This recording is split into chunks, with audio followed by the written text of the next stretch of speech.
con todas las clasificaciones, pues, ustedes han visto básicamente a lo largo del libro pues, y de los diferentes apartados y sistemas, pues definitivamente hay un espectro de lesiones, lesiones pseudotumorales, otras tumores benignos y tumores malignos. De esta manera pues está como clasificado y categorizado todo y organizado el libro.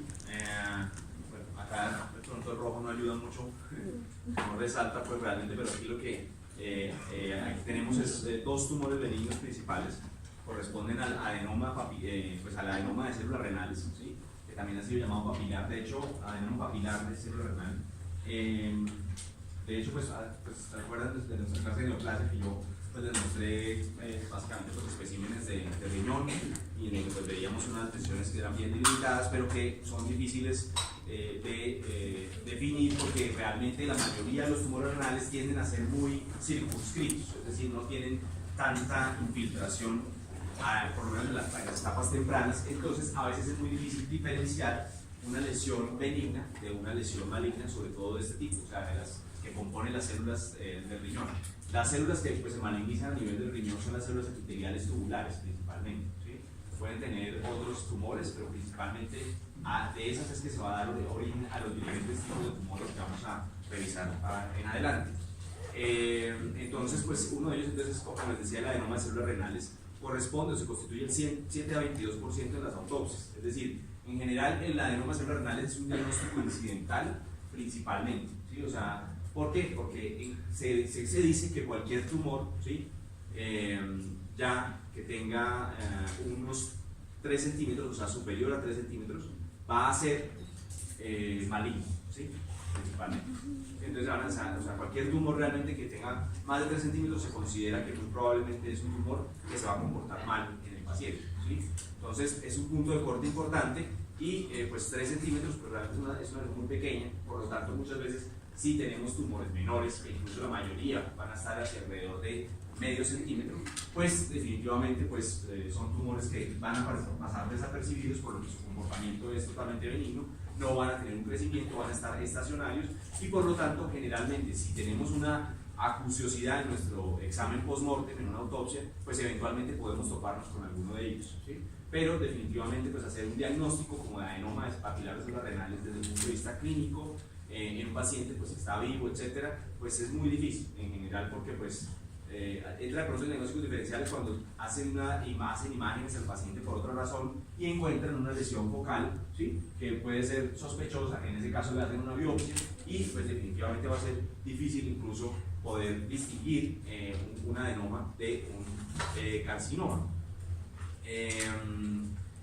¿Por qué? Pues porque básicamente no difieren desde el punto de vista morfológico y sus características del carcinoma papilar de bajo grado, ¿sí? Entonces, como no difieren, pues definitivamente va a ser muy difícil y muchas veces los patólogos vamos a terminar clasificando este tipo de tumor como un carcinoma de células renales de bajo grado, ¿sí?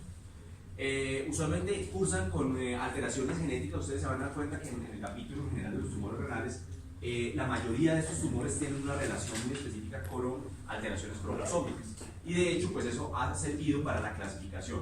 Cada vez más, eventualmente incluso, pues ya a ustedes pues, ya se está hablando, incluso ya en algunas clasificaciones están divididos de esta manera, probablemente en la próxima edición del libro texto guía, ¿sí? Que es el Robbins, van a ver pues, estos ajustes y realmente ya vamos a empezar a hablar de tumores con ciertas alteraciones cromosómicas, ¿sí? Entonces vamos a hablar del tumor que tiene tal alteración, del tumor que tiene tal otra alteración, ¿sí? Porque finalmente se están tratando de clasificar desde el punto de vista genético molecular este tipo de lesiones y ya entonces pues dependiendo de esas alteraciones es que se va a clasificar finalmente la enfermedad. En este momento pues todavía se hace una clasificación morfológica, ¿sí? En donde vamos a ver que existen como 4 tipos, pero ya más adelante muy probablemente vamos a empezar como a subclasificar estos tumores y los vamos a relacionar mucho con sus alteraciones genéticas. En el caso de los adenomas de células renales están relacionados con trisomías a nivel del 7 y el 17, ¿sí? Y como les decía, tenemos un punto de corte de 3 centímetros como riesgo de metástasis. Entonces, por encima de ese tamaño, prácticamente cualquier tumor que se vea como un tumor de células renales finalmente se va a catalogar como un carcinoma. Y por lo tanto, pues prácticamente todos se consideran potencialmente malignos, incluso los adenomas. Por Eso realmente es muy importante porque, como les digo, las características de estas lesiones pues, son muy semejantes, las benignas de las malignas de bajo grado, y por lo tanto va a ser muy difícil desde el punto de vista morfológico discriminarlos. El otro tumor muy importante y muy, pues, o sea, no muy frecuente, pero pues es de los que más se ve en los pacientes, y de hecho por los cuales más el paciente que tiene pronto unas imágenes incidentales o algo, se le documenta este tumor y se le diagnostica, es el angiomiolipoma, ¿sí? Como su nombre lo indica, ¿de qué está compuesto ese angiomiolipoma? Bueno, nomenclatura que hemos revisado. Tenemos vasos de angio, bio, el músculo liso principalmente, y lipoma de grasa, ¿sí? Entonces generalmente estos tumores van a estar relacionados con tres elementos principales, ¿sí? Que van a estar en conjunción. Hay otras células que son, digamos, que las que caracterizan este tumor y que van a ser positivas para HMB45, que son unas células epitelioides perivasculares, ¿sí? Ha sido de hecho relacionado mucho con los pecomas, ¿sí? Que son tumores derivados del peritelio, ¿sí? Dicen que el endotelio, ¿sí? O los vasos están constituidos por un endotelio y por unas células pericíticas que están en la periferia. Estas células en general dan origen a unos tumores que se llaman los pecomas, ¿sí? Este angiomiolipoma ha sido descrito por esos elementos de células epitelioides que marcan HMB45 como una posible variante de este tipo de tumores, ¿sí? Y es muy importante que se asocia al complejo de esclerosis tuberosa. Los pacientes que tienen este síndrome van a tener un chance de hasta 25 a 50% de presentarlo dentro de sus manifestaciones sindromales. ¿Bueno? ¿De presentar síndrome de qué? Generalmente este tumor se alberga como hacia la parte donde hay precisamente grasa, ¿sí? Entonces generalmente va a estar relacionado muy estrechamente con el hilio renal, ¿sí? El hilio renal tiene pues, las estructuras vasculares por donde pues, ingresan pues, la ureter, pues, la arteria y sale la vena, y es allí en donde hay pues, la grasa, y generalmente es allí donde se va a encontrar este tumor. El otro tumor que también lo revisamos cuando nos evaluamos la práctica macroscópica de tumores en general. Yo tengo un espécimen que tenía como una cicatriz radiada y que les dije, más adelante cuando toquemos nuestra clase de riñón, pues vamos a hablar de un tumor que se llama el oncocitoma, ¿sí? El oncocitoma, como su nombre lo indica, es un tumor que está relacionado con una característica tintorial, ¿sí? O sea, como la tinción y las características como que tiñe este tipo de tumor, que usualmente, debido a su gran cantidad de mitocondrias en las células, ¿sí? En los citoplasmas celulares que le componen, va a teñir muy fuertemente eosinófilo, muy rosado, ¿sí? Entonces, por esa razón ha sido denominado oncocitoma, ¿sí? Ustedes pues ya han avanzado en el curso, probablemente ya revisaron el tiroides, y en el tiroides ustedes saben que también existen tumores oncocíticos. Entonces, el oncocitoma no es un término que nos describa o que sea propio del riñón, sino que realmente habla de una célula y particularmente de su morfología. Entonces, en el riñón podemos tener tumores que son oncocíticos también, se denominan oncocitomas. Característicamente, ¿sí? Característicamente tienen una cicatriz radiada central fibrótica, ¿sí? En la tercera parte de los casos. Esto es muy importante porque desde el punto de vista macroscópico muchas veces nos va a poder orientar. ¿Por qué? Porque resulta que ese tumor también es muy difícil a veces de diferenciar de una variante de carcinoma de células renales que se llama el carcinoma cromófobo, ¿sí? Entonces, el carcinoma cromófobo, como su término lo indica, básicamente por definición, corresponde a un tumor que también se ve muy parecido, tiende a tener una pobre tinción, ¿sí? Con la amatoxina eosina, por eso se llama cromófobo, porque como que no coge los tintes, entonces por eso le pusieron ese término, cromófobo, pero pues es muy parecido al oncocitoma. Una de las cosas que de pronto nos orienta mucho es que desde el punto de vista macroscópico podamos documentar esa cicatriz radial. Pero miren cómo algunos tumores, o sea, solo la tercera parte, van a tenerlo. Entonces va a haber una parte, o las dos terceras partes, que nos va a tocar hacer una distinción con otras cosas, ¿sí? Y en general este diagnóstico diferencial también va a ser muy complicado. Desde el punto de vista macroscópico va a ser un tumor que es marrón claro, usualmente no es tan amarillo quemado como usualmente son los carcinomas de células renales,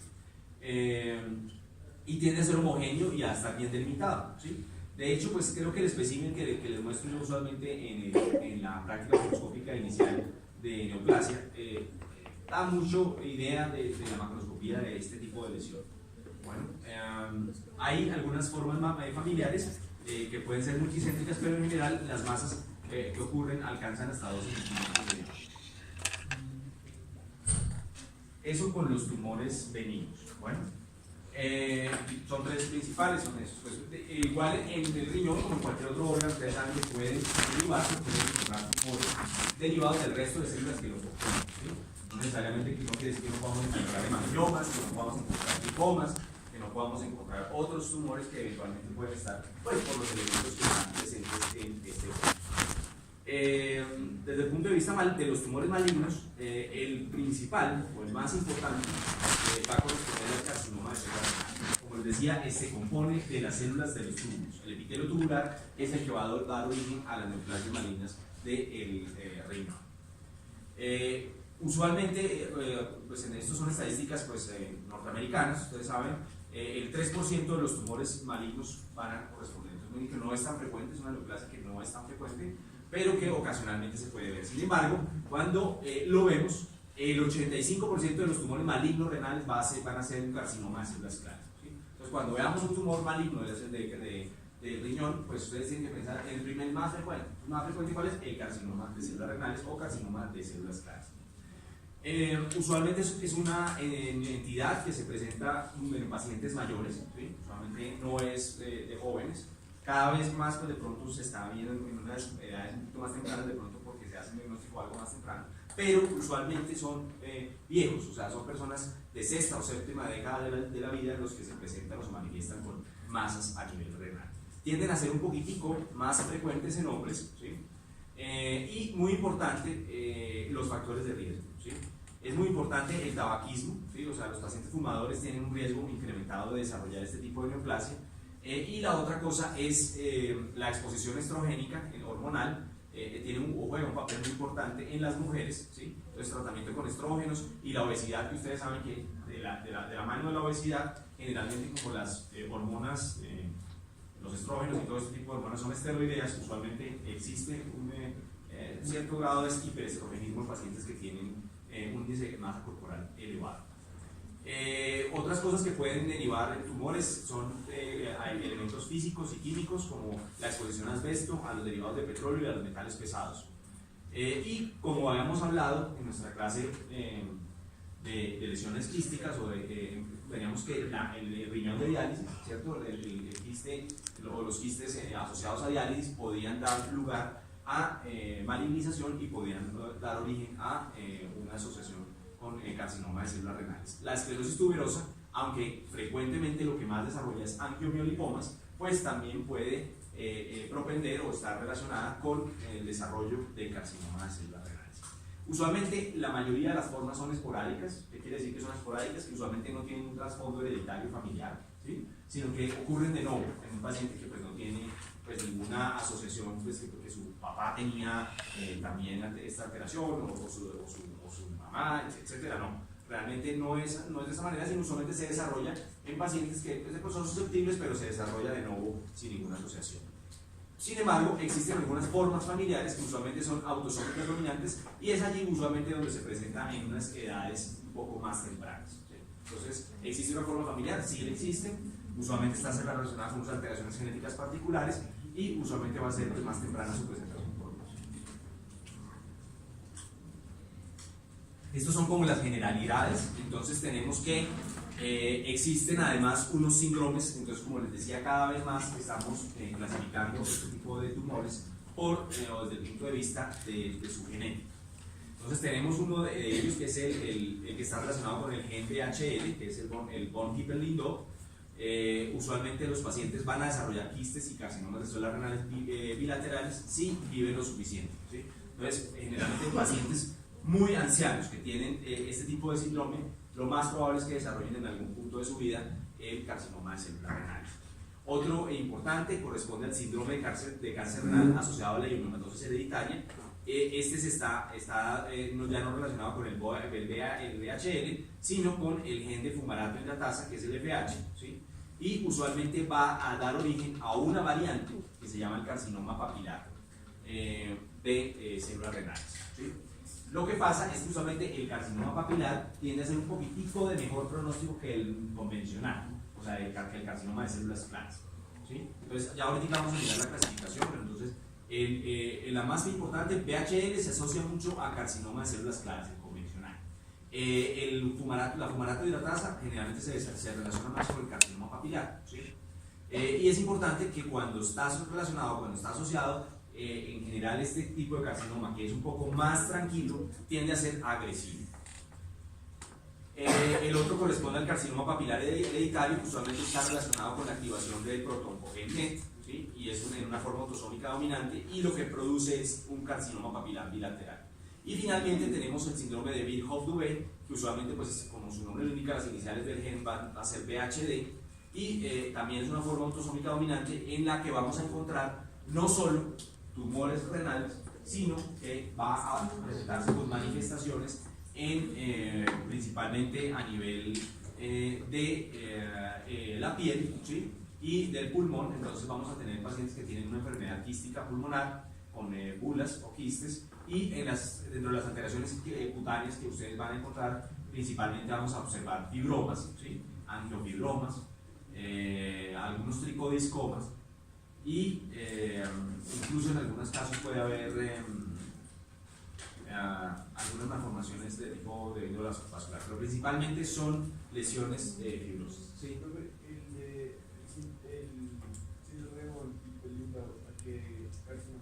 Al convencional, al de células claras. ¿Sí? En general, cuando hablamos del carcinoma de células renales, nos referimos como que es sinónimo del de células claras. ¿Sí? O sea, el término de carcinoma de células renales engloba a todos, por supuesto. ¿Sí? Pero cuando, como es el 85% corresponden a carcinomas de células claras o de tipo convencional, por eso entonces cuando hablamos pues como de carcinoma de células renales, pues hablamos es el de células claras. Y los otros pues son el papilar, y entonces las variantes tipo 1, tipo 2, y entonces ya esos son como ya otros menos frecuentes.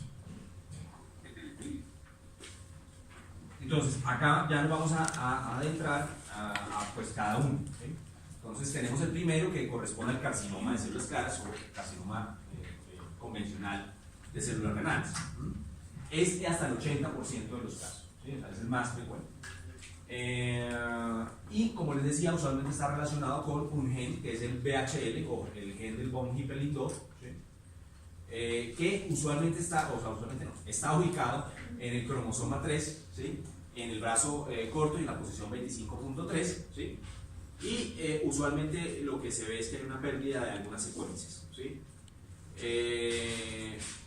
Usualmente es como lo que hay inicialmente. El segundo alelo sin deleción muestra una mutación con hipermetilación, lo que provoca la inactivación, ¿sí? Del gen, ¿sí? Y por eso es que finalmente entonces se desencadena el proceso. Por eso realmente en la forma genética, ¿sí? Debe haber pues como la activación de los dos. Es un alelo recesivo y es un gen supresor de tumores.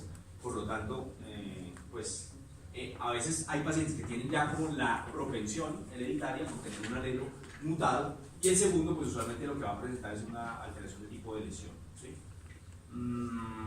Pero como les digo, el 95% de los pacientes que van, o sea, de este 80%, el 95% van a ser esporádicos, es decir, no van a tener ese trasfondo hereditario importante. Sin embargo, pues la asociación con el gen de von Hippel-Lindau sí se va a dar.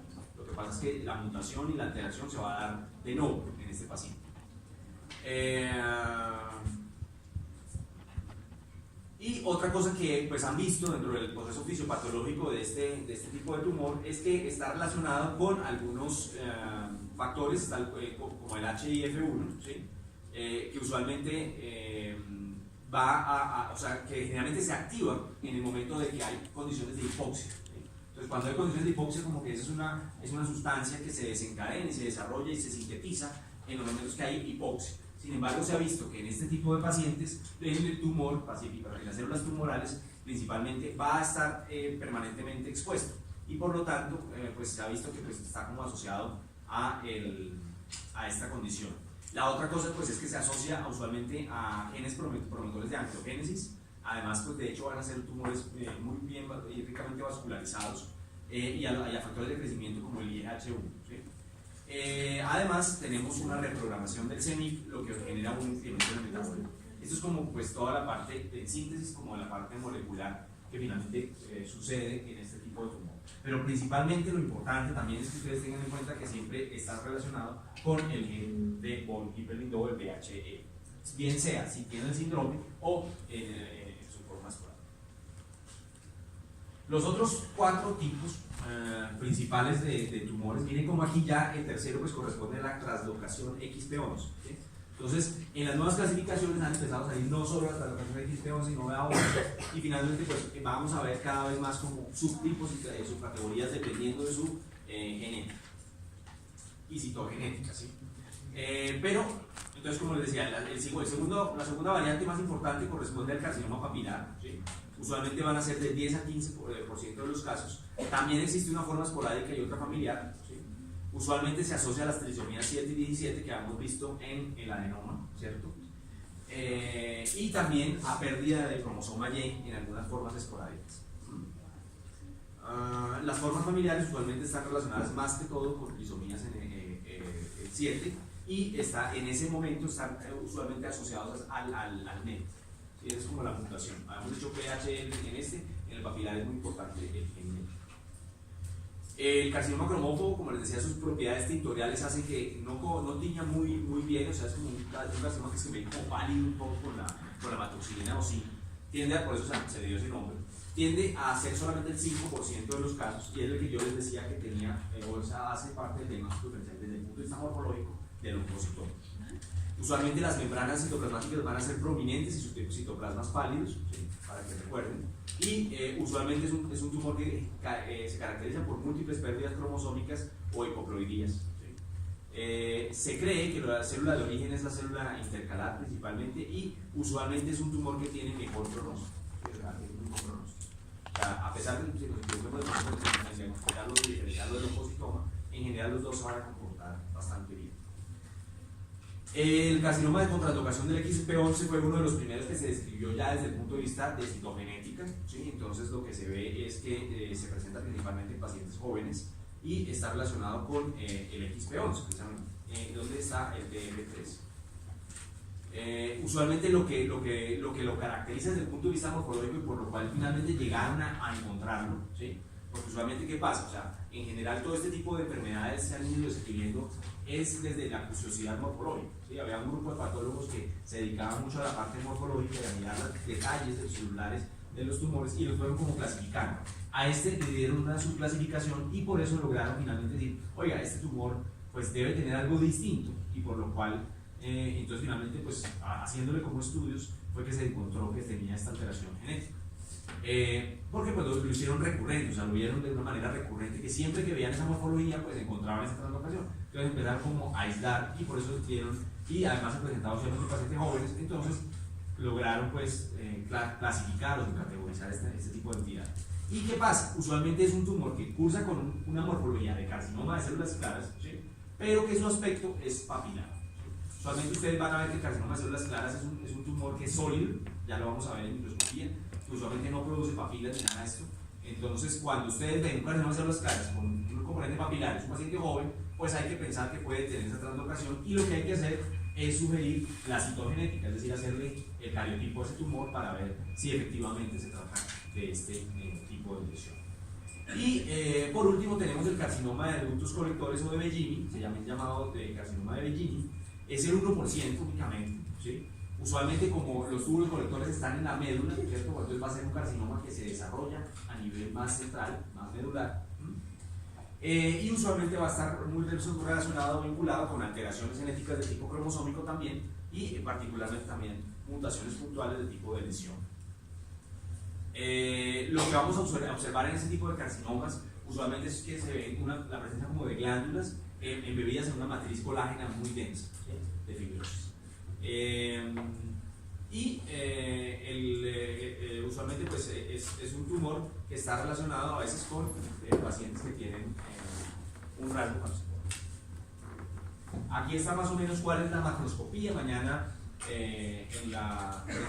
pasado mañana, el jueves en la práctica, vamos a mirar o revisar un poco de especímenes precisamente de este tipo de tumores, y vamos a ver, tenemos la oportunidad, miren, cómo el tumor usualmente es una lesión pues, usualmente circunscrita, ¿sí? a veces como que uno, esto es una lesión benigna, pero no, realmente es siempre muy circunscrita, tiende a ser muy circunscrita, aunque en la periferia, si ustedes lo detallan muy bien, se van a dar cuenta que sí emite ciertas prolongaciones y no va a estar muy encapsulada. Por sus características, o sea, las células tienen gran cantidad de lípidos, ¿sí? Por eso le dan ese color como amarillo quemado a este tipo de tumor. Entonces, cuando lo abren en fresco, se van a dar cuenta que es un tumor que es amarillento, que tiene unas zonas extensas de necrosis y hemorragia y que es friable, o sea, que se desbarata, ¿sí? ¿Cuál es eso? Una de las cosas muy importantes en este caso pues, es evaluar la presencia o invasión a nivel de la grasa, ¿sí? Porque esta invasión a la grasa nos va a dar un estado mucho mayor desde el punto de vista celular. Y es aquí donde usualmente más invade el tumor, o sea, el tumor generalmente no se sale hacia la cápsula o hacia afuera, generalmente donde tiende a infiltrar y a invadir es hacia la parte central, hacia el hilo renal. Como su nombre lo indica, pues el carcinoma de células claras, las células las van a ver desde el punto de vista microscópico como unas células ópticamente claras, es decir, que no tienen prácticamente un citoplasma, sino que se ve como pues, huecos. Y en el centro pues vamos a tener un núcleo, ¿sí? Cuyo nucleolo se va a analizar y cuyo nucleolo vamos a mirar para definir el grado, ¿sí? Entre más visibles los nucleolos, entonces vamos a hablar de un grado mayor. Entre menos visibles, pues vamos a hablar de un grado un poco más de bajo grado. Y pues obviamente entre más bajo grado, pues vamos a tener como evidencial el adenoma de células renales. Usualmente se agrupan de esta manera, haciendo como pequeños nódulos y pequeñas formaciones tubulares o agregados sólidos, y entre ellos se ve una malla, un entretejido de vasos capilares. Es lo que es clásico. Entonces, cuando ustedes vean esta morfología, pues es el carcinoma de células claras convencional o carcinoma de células. En cambio, ya el papilar es mucho más abierto, ¿sí? Es diferente, pues totalmente, o sea, es bien diferente del otro. Si ustedes se dan cuenta, hace papilas, ¿sí? Miren esta papila hace proyecciones que están revestidas por el epitelio, por las células tumorales, ¿sí? Y que característicamente en el estroma, en el tallo fibrovascular, van a tener histiocitos espumosos, ¿sí? Y a veces podemos tener algunas células inflamatorias. Entonces, eso es como lo que caracteriza el carcinoma de células papilares, o sea, carcinoma de células renales de tipo papilar, pues que hace papilas.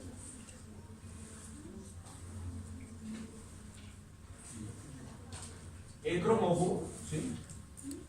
Es un tumor que tiende a ser pues igual acidófilo, a pesar de que le ponen el nombre de cromófobo porque tiene una tinción como pálida, pues realmente pues sí, hay algunas células que se ven más claritas de lo usual, pero miren que tienden a ser mucho más cerradas, más formadas. El carcinoma de células claras tiende a ser mucho más abierto en citoplasma y totalmente perdido. Entonces esto es como lo que se ve. Es muy parecido, como les decía, a veces al carcinoma, al oncocitoma, al adenoma oncocita. Bueno, desde el punto de vista clínico, ¿sí? La mayoría de estos tumores pues, van a ser muy parecidos en sus síntomas, ¿sí? O sea, definitivamente pues, la clasificación se hace ya desde el punto de vista de la nefrectomía, el estudio patológico que se haga de la lesión. Pero desde el punto de vista clínico, la mayoría van a manifestarse de igual forma. Por eso trato de reunir el cuadro clínico, ¿sí? Una de las cosas más importantes es la triada de síntomas de estos pacientes, ¿sí? Y de hallazgos, pero que solo ocurre usualmente en el 10% de los pacientes. Es muy importante que el resto, 90% de los pacientes, generalmente van a cursar asintomáticos.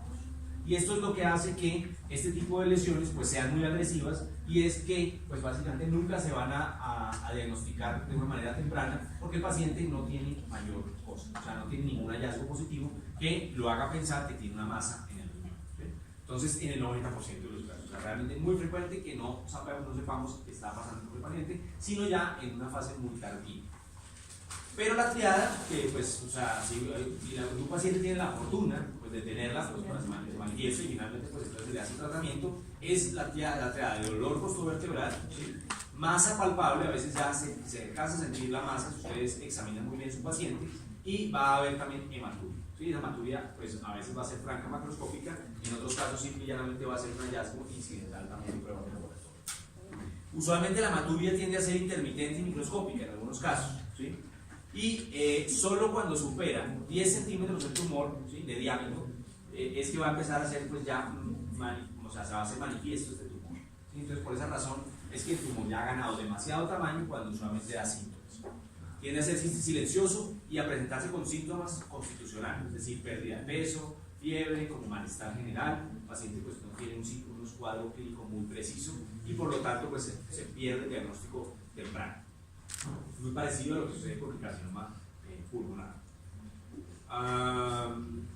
Y muchas veces se encuentra, es como un hallazgo incidental en imágenes diagnósticas, le hacen una ecografía al paciente por otra razón, abdominal o pues urinal, lo que sea, o le hacen unas imágenes de pronto un TAC por alguna cosa pulmonar y de pronto llegan hasta los riñones en los cortes y alcanzan a ver la masa, otras cosas. Entonces, por esa razón, pues se cursa muy desapercibido.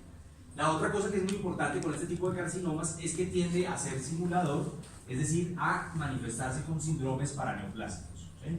Es decir, hace o produce sustancias que muchas veces lo que llevan es a que el paciente tenga otros síntomas distintos a lo que es el tumor como tal. Uno de ellos pues es la presencia de hipertensión, la presencia de policitemia, la presencia de hipercalcemia. Todo esto puede llevar también a un proceso de disfunción hepática. Incluso algunos pacientes pueden tener síntesis de hormonas y conducir a un fenómeno de feminización o de virilización, dependiendo si estamos hablando de un hombre o de una mujer. Otros pueden secretar cortisol y desencadenar un síndrome de Cushing, ¿sí? Muchas veces estos pacientes van a cursar con eosinofilia en sangre. Entonces, también un hallazgo incidental de una hipereosinofilia, pues hay que pensar siempre en cáncer, ¿sí? O sea, es una de las cosas que es muy relevante. Creo que yo les había comentado, mi papá murió de cáncer de pulmón. Realmente, uno de los hallazgos como que más aislados que tenía justamente era una eosinofilia bastante considerable en su cuadro hepático. Entonces, generalmente cuando uno tiene una eosinofilia, pues puede ser un síndrome hipereosinofílico, puede ser una discrasia sanguínea, pero hay que pensar que puede ser, pues también puede ser parásito, ¿verdad? Pero pues hay que pensar que también dentro de las cosas que pueden elevar eosinófilos, muy importante está el cáncer. Puede hacer reacciones incluso leucemoides o incluso de hacerse un cuadro o de manifestarse con un cuadro de amiloidosis. Muchas veces los pacientes terminan como es silencioso, terminan manifestándose con metástasis, pues ya con una enfermedad totalmente avanzada en el estadio 4.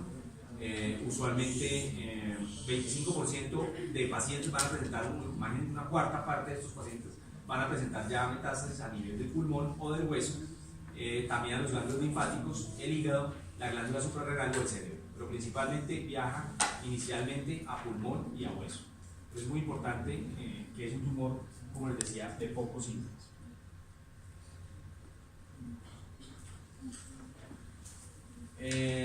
La sobrevida en general de este tipo de tumores alcanza hasta el 70%, pero pues mejora mucho, sobre todo si el paciente pues definitivamente se le hace un PET scan y se le descarta que tiene una enfermedad metastásica. Si no la tiene, puede llegar a una sobrevida del 95%, que realmente es bueno. Se comporta muy distinto a lo que comportaría una adenocarcinoma del pulmón o un carcinoma celular del pulmón metastásico.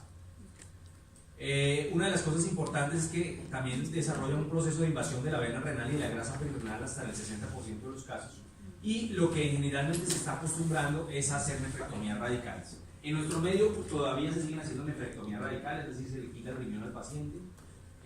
Ya en Estados Unidos y en otras partes se están haciendo un poquitico más cirugías conservadoras, ¿sí? En ellas lo que hacen es tratar de quitar simplemente el tumor, o sea, hacer una enucleación final del tumor o nefrectomías parciales, ¿sí? Esta está indicada en tumores menores de 4 centímetros, ¿sí? Pero pues esto es infrecuente que nos llegue un paciente con un tumor tan pequeño. Realmente la mayoría ya tienen pacientes 7, 8, 10 centímetros. Otra cosa que ha sido importante es que inhibidores de este factor de crecimiento vascular puede servir como quimioterapia neoadyuvante. El paciente tiene lesiones muy grandes, entonces le haces unos ciclos de quimioterapia con este inhibidor y después le hacen la cirugía.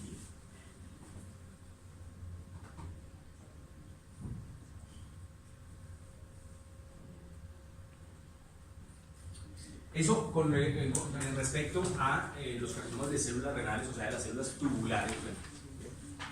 Ahora vamos a hablar de pues, otro tumor maligno que ya es de urotelio. Este, como su nombre pues, lo indica, como es de urotelio, mejor, pues, estará relacionado con la pelvis renal. O sea, está, pues, porque es allí donde está tapizado por urotelio el riñón. Igual se puede manifestar en cualquier sitio del tracto urinario donde haya urotelio. Entonces, usualmente es un tumor que no solamente va a estar en el riñón, sino que puede estar también en los ureteres, también en la vejiga y pues ocasionalmente en la uretra. Muchas veces, de hecho, este tumor tiende a ser multifocal, ¿sí? Es decir, lo que uno ve es que estos pacientes pues tienen ya cambios de displasia y cambios de neoplasia in situ, no solo en alguna parte donde ya se manifiesta con el carcinoma invasivo, sino en el resto del sistema o aparato urinario. Usualmente no es tan frecuente, o sea, tiende a ser más o menos del 5 al 10% de los tumores renales y va en un rango, ¿sí? O sea, en general los carcinomas uroteliales, o pues los tumores más bien del urotelio, se dividen entre lesiones benignas de tipo papilar o papilomas, y lesiones malignas pues ya de alto grado. Entonces, como que es un espectro de lesión, desde las lesiones de bajo grado o papilomas hasta las lesiones de alto grado, como carcinomas uroteliales de alto grado.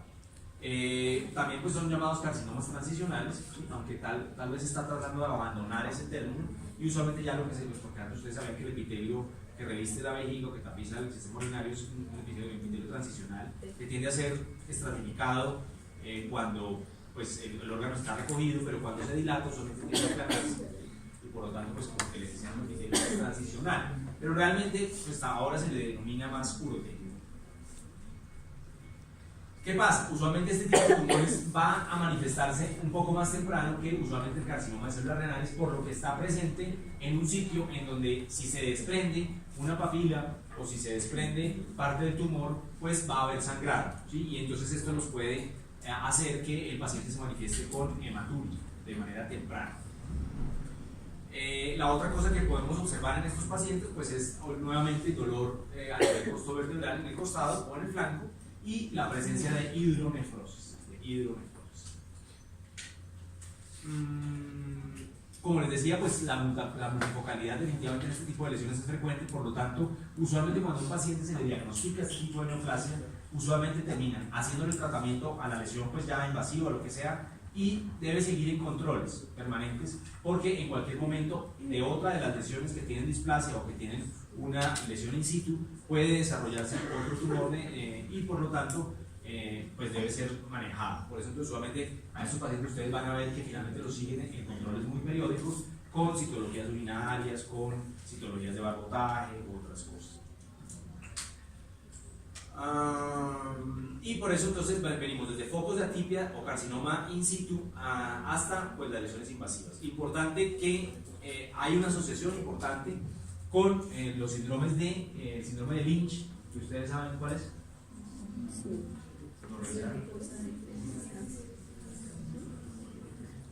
¿Es de cáncer qué? ¿Colorectal de qué tipo? ¿No polipósico? ¿Y asociado a? ¿Cuál es la alteración? No, el gen de APC, sí, o sea, ¿es el de gen de APC o es el de la inestabilidad microscópica?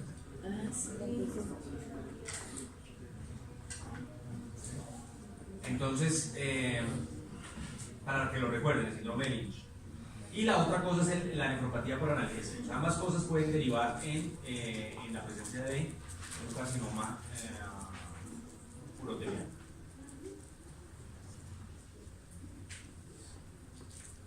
Generalmente, ¿qué pasa con este tipo de tumores? Es un tumor que tiende a ser muy agresivo, debido a que ustedes saben que, o sea, de hecho lo vamos a ver en la práctica, pues la pelvis renal, o sea, lo que es la parte ya de la pelvis y de lo que en sus comienzos, pues es una delgada hojita, es una capa muy delgadita, una membranita, pues.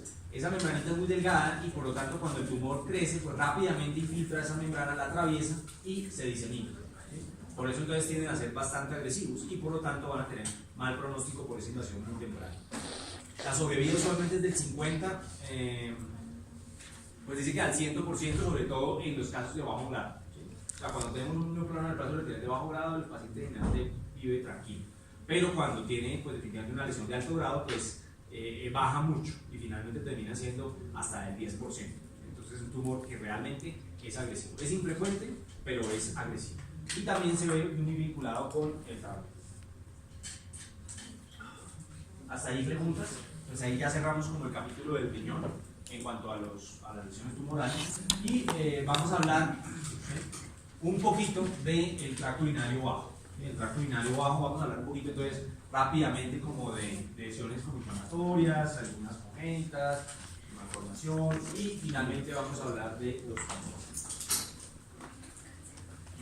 El tracto urinario bajo se compone pues, de los ureteres, ¿cierto? Y de la vejiga, principalmente, y la uretra, que es distinta pues, desde el punto de vista de su longitud y sus características en el hombre que en la mujer. Dentro de las anomalías congénitas importantes de los ureteres tenemos duplicaciones o formas bífidas, ¿sí? O sea, es el ureter que se abre en dos o que tiene realmente el paciente que cursa con dos ureteres, uno que drena polo superior y otro polo inferior, puede pasar. Entonces pues puede haber esas anomalías, usualmente pues no tienen mayor importancia desde el punto de vista de que son funcionales, y si son funcionales pues no van a tener ninguna repercusión en el paciente, generalmente van a ser incluso hallazgos como incidentales. La otra cosa que es muy importante es un fenómeno que se llama la obstrucción de la unión ureteropélvica, ¿sí? Entonces a nivel como de donde se forma la pelvis y ya donde empieza donde parte el ureter puede haber como una estrechez. Esto es común en algunos niños, ¿sí? Y esto puede llevar a hidronefrosis en la edad pediátrica. Entonces, un paciente que cursa con hidronefrosis de manera incidental o alguna cosa, y pues hay que tener en cuenta que esa hidronefrosis puede llevar a insuficiencia renal si no se diagnostica de manera temprana. La otra cosa es la presencia de divertículos, pues que como su nombre lo indica, corresponde como a evaginaciones de la parte interna al resto del ureter. O la presencia de un hidroureter que corresponde justamente a esa dilatación masiva que podemos tener de esa estructura. Desde el punto de vista inflamatorio, podemos tener una cosa que se llama la ureteritis folicular, que es distinta a la uretritis, ¿cierto? La uretritis es de la uretra, la ureteritis es del ureter. Y pues como su nombre lo indica, folicular quiere decir que es una inflamación crónica del ureter y que hace folículos linfóides. Desde el punto de vista de qué lo causa, pues realmente pues, se cree que algunos gérmenes atípicos, ¿sí? Bacterias atípicas, pueden dar lugar a este tipo de cuadros. La otra cosa es la ureteritis quística, que es ya la formación como de invaginaciones, que son muy parecidas a lo que se ve a nivel de la vejiga, que es como unas invaginaciones glandulares tapizadas por el mismo epitelio que generan. ¿Y cuál es la importancia de este tipo de hallazgo? Que va a hacer diagnóstico diferencial muchas veces de lesiones tumorales monoplásicas, particularmente en la vejiga. O sea, la vejiga le hacen al paciente una cistoscopia y encuentran unas lesiones levantadas o cosas pues, realmente que les parecen anormales, y lo que hacen es tomarle biopsias y finalmente desde el punto de vista patológico pues describimos que se trata de lesiones benignas con formación de esas invaginaciones mucosas y de glándulas a nivel de la pared. Entonces es como más para el diagnóstico diferencial, realmente pues no tiene mucha importancia desde el punto de vista clínico. Y pues dentro de los tumores tenemos algunos pólipos fibroepiteliales y carcinomas uroteliales esencialmente, ¿sí? Entonces es lo que vamos a observar aquí. No son tan frecuentes, realmente son más frecuentes en la pelvis o son más frecuentes en la vejiga, no tanto en el ureter, pero como les decía, como por esa multifocalidad que pueden tener esos pacientes que tienen este tipo de tumores, pueden desarrollar también lesiones a dicho nivel. Muy importante pues que los ureteres se enferman o particularmente dan manifestaciones por el cuadro obstructivo, que ya lo revisamos en una clase pasada en donde hablamos de la litiasis renal y además de otros elementos que no son intrínsecos sino que son extrínsecos, como la compresión por embarazo, por masas ováricas, por tumores retroperitoneales o por otras cosas. Entonces lesiones obstructivas también son los que van a desencadenar un proceso de hidroureteronefrosis. En la vejiga, importante en la vejiga, ya incluso también pues tenemos otro espécimen en la práctica de vejiga y del resto del aparato por malformación. Está el reflujo vesicoureteral, ¿sí? Entonces el reflujo que viene de la vejiga y se devuelve al ureter. Era el que les decía que usualmente es muy importante como factor de riesgo para la pielonefritis. Otra cosa que se puede observar es lo que llamamos la fístula vesicouterina congénita, ¿sí? Que como su nombre indica, ¿qué es? Una conexión entre la vejiga y el una fístula vesicouterina. Entonces corresponde a una comunicación anormal entre el útero y la vejiga, ¿sí? Entonces puede haber unas conexiones allí, obviamente pues como con las manifestaciones que puede eso derivar, ¿cierto? Y es que pues haya salida de orina por el útero. Entonces pues generalmente pues esas son cosas congénitas o malformaciones que finalmente deben ser corregidas o probablemente se manifiestan en niñas de una manera temprana y pues finalmente se corrigen de alguna manera. La otra es la presencia de divertículos congénitos o adquiridos y la estrofia vesical. La estrofia vesical es simplemente que el bebé nace con la vejiga por fuera de la pared abdominal, ¿sí? O sea, tiene un defecto en la pared y finalmente sale y se queda como por fuera de la vejiga. Entonces pues tiene que, desde el punto de vista prenatal, por cirugía endoscópica o prenatal, o ya recién nacido, le hacen pues las correcciones del caso para hacer que pues, la vejiga quede en su posición normal. La otra cosa es el uraco, ¿sí? Que ustedes saben que es la comunicación pues, del conducto o fabulocéntrico que queda como allí el remanente, el vestigio, ¿sí? Ahí podemos tener varias cosas. Una de ellas es que puede existir fístulas vesico-umbilicales, ¿sí? O sea, que la vejiga se comunique con el ombligo, ¿sí? Y que haya pues, salida de orina por el ombligo. Quistes uracales que se formen como formaciones quísticas por algunos remanentes o vestigios glandulares a dicho nivel y que de estas glándulas o epitelio que reviste el uraco puede desencadenarse un carcinoma uracal. Eso también pues, no es tan infrecuente, se ve ocasionalmente, sobre todo para nosotros que pues, como somos como un servicio de remisión de todo este tipo de lesiones, pues con cierta regularidad podemos observar carcinomas de esta estructura del uraco. Usualmente pues es una lesión que va en la trayectoria del domo vesical hacia el ombligo, entonces ahí hay como una condensación mesenquimal, una condensación fibrosa, en donde generalmente se puede producir una masa, entonces generalmente es una masa ahí detrás de la pared abdominal y antes pues, de la vejiga en la parte superior.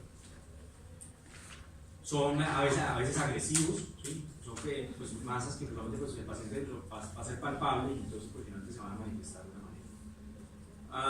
El proceso inflamatorio importante pues, de la vejiga ya lo hemos más o menos hablado un poquito en nuestra clase de infección urinaria.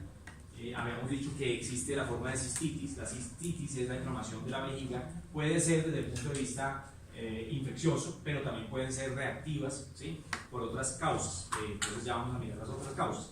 Pero cuando la cistitis es de su forma aguda o crónica, usualmente son infecciosas, usualmente hay algunos factores predisponentes, igual que en la infección urinaria que ya habíamos revisado, los pacientes que tienen o son sujetos a cateterizaciones frecuentes, pacientes que son algo inmunodeprimidos por alguna razón, como pacientes que tienen diabetes o algún defecto inmune, y pacientes que son sujetos a radiación. Estos pueden producir o desencadenarse como cistitis o manifestarse como cistitis.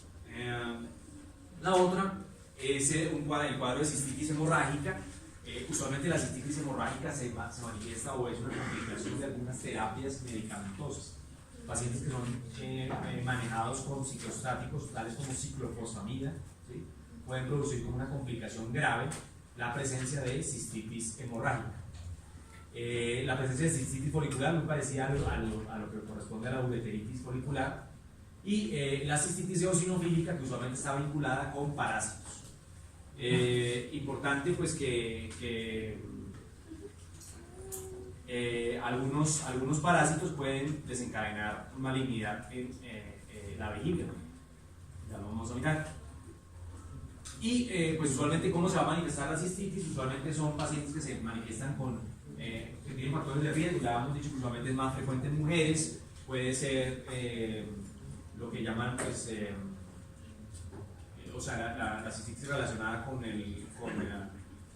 con las relaciones sexuales frecuentes, o sea, o con, eventualmente con mala higiene, ¿cierto? En las niñas, usualmente, cuando todavía no tienen un buen control de esfínteres. Ya lo hemos revisado, es muy parecido a lo que ya hemos visto en la clase pasada. Usualmente van a tener ardor al orinar, que se llama disuria, pueden presentar frecuencia, es decir, un incremento en la frecuencia con poliuria o poliaquiuria principalmente, y a veces, ocasionalmente, dolor suprapúbico. Tener en cuenta que en los niños muchas veces estos síntomas pues, no son muy claros. Sobre todo, pues, otra cosa muy importante en la vejiga es la cistitis intersticial. Es importante porque muchas veces es causa de dolor pélvico en las pacientes, en mujeres, ¿sí? Entonces es importante como tratar de diagnosticar y discriminar si la lesión del dolor pélvico, la causa del dolor pélvico es genital, ¿sí? Desde el punto de vista de los órganos genitales, el útero, los ovarios, etcétera, las trompas, o si más bien la paciente tiene son síntomas como irritativos más urinarios, ¿sí? Generalmente va a haber la presencia de glomerulaciones mucosas, que son como unas elevaciones, como un empedrado, es que se ve en la cistoscopia. Su etiología usualmente no se conoce, pero lo que se ve usualmente es un incremento en los mastocitos en la pared vesical. Entonces, cuando ustedes le hacen la biopsia, envían la biopsia-patología, lo que reportamos y diagnosticamos es una cistitis intersticial por la presencia de gran cantidad de mastocitos en la submucosa o en la lámina propia. Además de eso, pueden cursar con algunas úlceras crónicas que han sido denominadas úlceras de Horn. Otro cuadro importante corresponde a la malacoplaquia, que usualmente se dan más que todo por infecciones ya crónicas y recurrentes de Escherichia coli o de prótonos. La cistitis polipoide, se les decía que usualmente la cistitis quística, en donde hay unas invaginaciones del epitelio mucoso que genera unas luces como dilatadas glandulares y que esto levanta la superficie mucosa, y desde el punto de vista macroscópico el urólogo cuando hace la cistoscopia se da cuenta que tiene como unas tumoraciones, les hacen biopsias y diagnosticamos este tipo de cistitis. Y finalmente algunas lesiones metaplásicas, particularmente puede haber metaplasia escamosa en el trígono, y la cistitis quística o glandular, que como que está de la mano de la cistitis polipoide, por lo que les decía, usualmente se ve esta invaginación de glándulas y proliferación de estructuras quísticas en la pared. Acá es para mostrarles justamente algunos ejemplos. Entonces, ¿esto qué es? ¿Cómo se llama eso? ¿Una qué? Extrofia vesical. Una extrofia vesical. Entonces ustedes miren como el niño nace con alrededor del ombligo la vejiga por fuera. Entonces, ¿qué se hace? Pues obviamente se hace una cirugía prácticamente cuando nace y se le corrige ese defecto. Muchas veces este tipo de malformaciones no son muy valorables desde el punto de vista prenatal, entonces no son diagnosticables, usualmente es un hallazgo prácticamente cuando nace el bebé. Abajo tenemos la foto de lo que es la malacoplaquia, y lo mismo acá, la presencia de estas lesiones erosionadas y úlceras en la vejiga, ¿sí? en la mucosa. Doctor, ¿la primera imagen cómo está ubicada? ¿Perdón? La primera imagen cómo está ubicada, o sea, está viéndolo así. O sea, la primera imagen, aquí está el ombligo. Sí. Estas son las extremidades del bebé, ¿sí? Aquí donde tiene el guante es prácticamente la vulva y la región genital de este paciente, ¿sí? Entonces, como el pubis, pues. Entonces más o menos aquí es la parte de abajo, aquí está hacia la cabeza, y aquí a los lados están las dos extremidades. Gracias.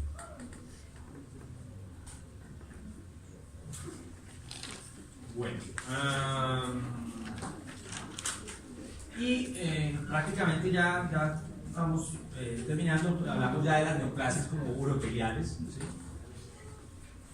Acá como que vamos a extendernos un poco más, hablamos del carcinoma de la pelvis renal, pero de las células uroteliales, pero no hablamos como en general de toda la actividad y de la patología. Aquí vamos a profundizar un poquito en esto.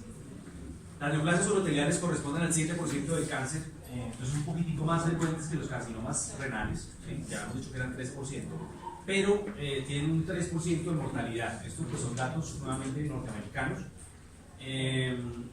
Y hay que tener en cuenta que a nivel del tracto urinario no solo se pueden presentar carcinomas uroteriales, sino que también se pueden presentar carcinomas escamocelulares, ¿sí? O carcinomas o adenocarcinomas de otras estirpes, porque pues puede haber glándulas en este tipo de órganos. El carcinoma escamocelular generalmente se produce